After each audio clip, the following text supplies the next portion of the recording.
অনেক বেলা হয়ে গেছে, খাবারটা খেয়ে নাও। এই ইডিয়েট, এটা কি করছো? এসব চাকর বাকর কোথা থেকে আসলো?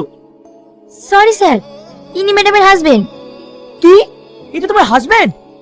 কেন, আমাকে দেখে আপনাদের মানুষ মনে হচ্ছে না?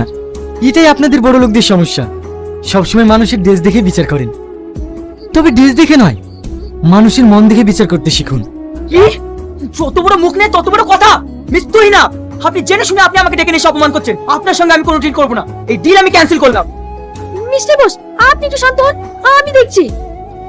তোমাকে আমি কতবার বলেছি তুমি আমার অফিসে আসবে না? তোমার লজ্জা কিনা বলতে কিছু নেই?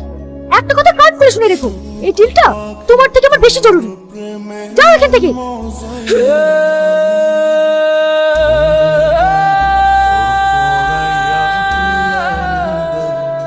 সরি মিস্টার বোস, প্লিজ কিছু মাইন্ড করেন না।